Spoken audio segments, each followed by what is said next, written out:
കാടിനുള്ളിൽ അകപ്പെടുന്ന കുറച്ച് പോലീസുകാർ ആ കാട്ടിലെ ടൈം ലൂപ്പിനുള്ളിൽ പെട്ടുപോകുന്നു. 30 വർഷങ്ങൾക്ക് മുൻപ് ആ കാടിനുള്ളിൽ സംഭവിച്ച കാര്യങ്ങളെല്ലാം അവർ നേരിൽ കാണുന്നു.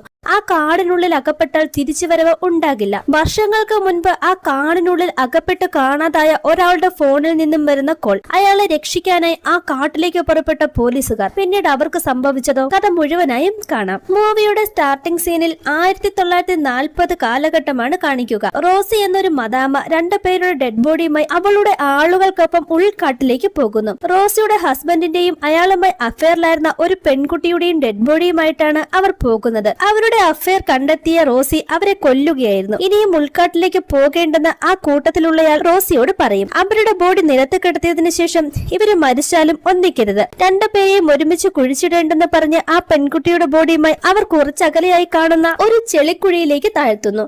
അതിനുശേഷം ജെയിംസിന്റെ ബോഡിയുടെ അടുത്തെത്തുമ്പോൾ അയാൾ അവിടെ നിന്നും രക്ഷപ്പെട്ടെന്ന് അവർക്ക് മനസ്സിലാകും. ജെയിംസ് മരിച്ചിരുന്നില്ല. അയാൾ റോസിയുടെ കയ്യിൽ നിന്ന് രക്ഷപ്പെടാനായി ട്രൈ ചെയ്യും.